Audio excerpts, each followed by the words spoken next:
doesn't matter what I've done, or if I even cross the line. You start to holler, going for blood. Girl, it doesn't have to be a fight. Throwing out the blame when you know it ain't my fault. Messing with my brain when you wanna see me fall. There may come a time when I don't bother you at all. It isn't my call. It isn't my call. Hey, why you keep screaming at the top of your head? I said, hey, why you keep screaming at the top of your head? I said, hey, why you keep screaming at the top of your head? I said, hey, why you keep screaming at the top of your head? Take a minute to tell you now, and I don't have to raise my tone. Take the level and bring it down. I just want you to know I got no trouble with what you said. I don't even think you're wrong. It's how you say it. You lose your head. Girl, I'm standing right in front of you, throwing out the blame when you know it ain't my fault. Messing with my brain when you wanna see me fall. There may come a time when I don't bother you at all. It isn't my call. It isn't my call. Yeah. Why you keep screaming at the top of your head? At the top of your head. Why you keep screaming at the top of your head? At the top of your head. Why you keep screaming at the top of your head? At the top of your head. Why you keep screaming at the top of your head? Silence is golden. I used to think that silence was golden. Silence is golden. I used to think that silence was golden. Hey, why you keep screaming at the top of your head? At the top of your head. Why you keep screaming at the top of your head? At the top of your head. Why you keep screaming at the top of your head? At the top of your head. Why you keep screaming at the top of your head? I think it would need a little bit more. Oh, so let me pause that. I think it would need, guys, a little bit more. I would like it to have more guitar, rather. Not that it needs more guitar. I would like it to actually have more guitar in that song. I do like it. What can I say? No, I did like it. I enjoyed it. I think it was a different vibe from what I'm used to hearing from Chris Cornell and what's the name of the band that he plays in? Soundgarden. I think I like the sound. I think it's interesting. I think there's a lot more to be explored. I think it's weird because in places I really appreciate the vocal, but in places I'm like, man, his voice is kind of not being fully. I don't know. I need to gather my thoughts on it. In part to the fact that Charles has just walked in. Hey, what's up, everybody? But also, I don't know. I think it's a lot to take in. I just haven't. I don't know. You know, Timbaland produced it. Oh, that's not good. Oh, really? Sounds cheap. They actually did a whole album. Oh, really? Yeah. You know.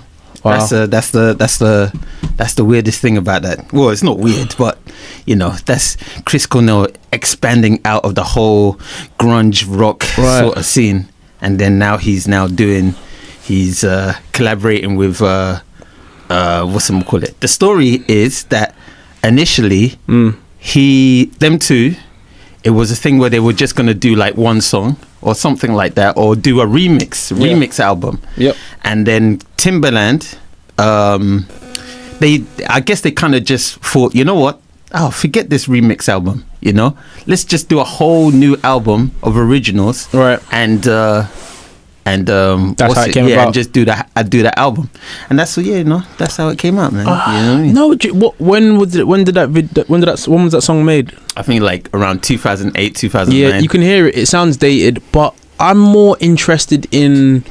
There's so much potential. I was gonna say what I was gonna say, and I don't say this often, but I didn't like the production on the song, which is weird because Timbaland is one of my favorite producers. He's up there, one of my favorite producers. I feel like this is his limitation. I don't think he knows how to. Okay, I mean, not say I don't think he knows how to. I don't think it was well executed on this track. The grandness and the power of Chris Cornell's voice. I know it's just one song. It could just be this. Could just be the banger, the bop. But the production sounded very cheap. It wasn't timeless. It just sounded very cheap. And I feel like there's more to be from a songwriting perspective, and what could be done with a great producer, hip hop and rock coming together, two titans. I wasn't enjoying that. I think that's why I was more so left like there's still more to be explored in this realm of Chris Cornell not singing behind the layers of a bass guitar and two guitars.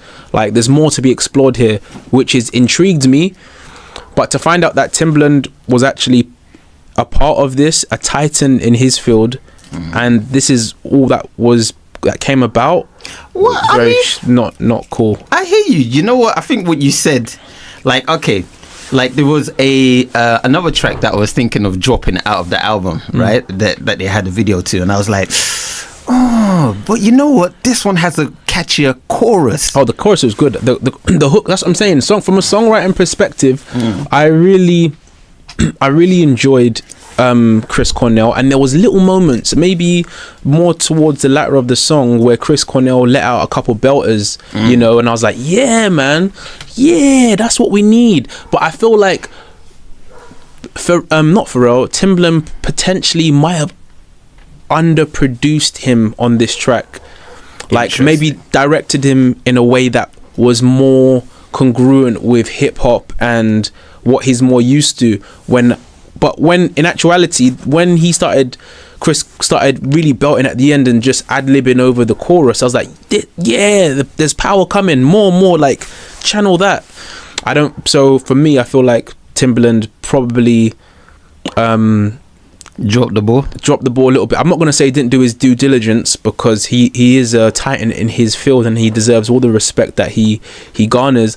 But with that being said, he knows nothing about grunge and knows nothing about that type of music, and to be honest isn't really even a musician. So as much as I respect him in his field, the fact that he's gone so deep in that hip hop field lets me know that you know nothing of the rest of the world. A good analogy is this, right? A man that knows every single corner of the continent of Africa, is an expert when it comes to African anything. He'll be able to say, yes, if you want to find this, go to this part, But as soon as we say, let's go into Europe, is he still a master at geography?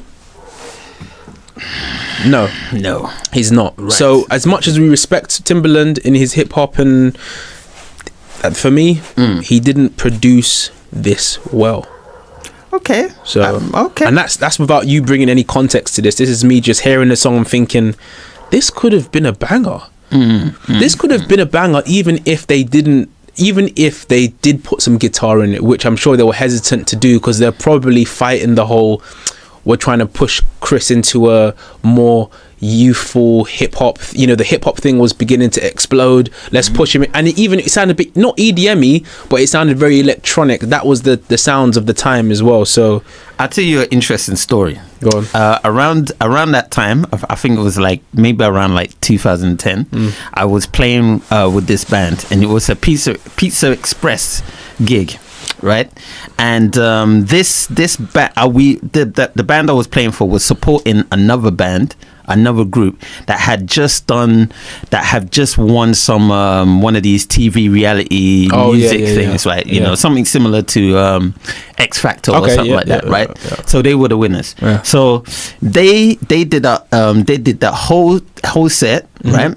Originals, and then they started doing some covers, and they covered this song, right? Yeah, but they covered this song in like because it was a band setting, so it was like it was rocked out. You know, I mean, right. And I was like, heavy.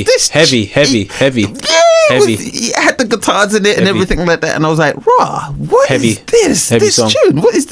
So So when I asked at the end, I went up to the guitarist or whatever, and I said, "Bro, that tune, da da da da da da top of your head, what tune is that?" He said, "Oh, it's Chris Cornell's." You couldn't believe it. That's a Chris Cornell tune, Chris Cornell song, right? And then now I go to find. I guess this is the part when I'm starting to agree with you that, you know what? When I heard the actual original track, I was like, nah. Do you know what? I'll go as far. The source ain't the same. I'll go as far to say this is probably what happened.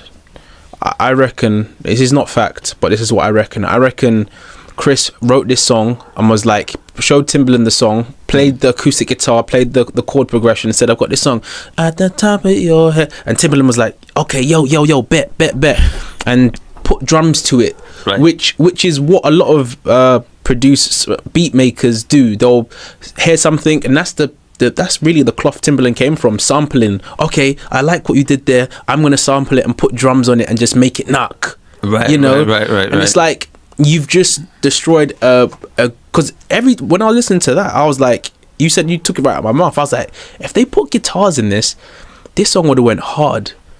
Especially them times. If they put it in the vein of like hear me out, if they put it in a different type of anyway, we can spend all day on this, but if they put it in a different world, sonically this song could have been one of his biggest songs commercially. I hear you. So he dropped the ball a little bit. So I hear you.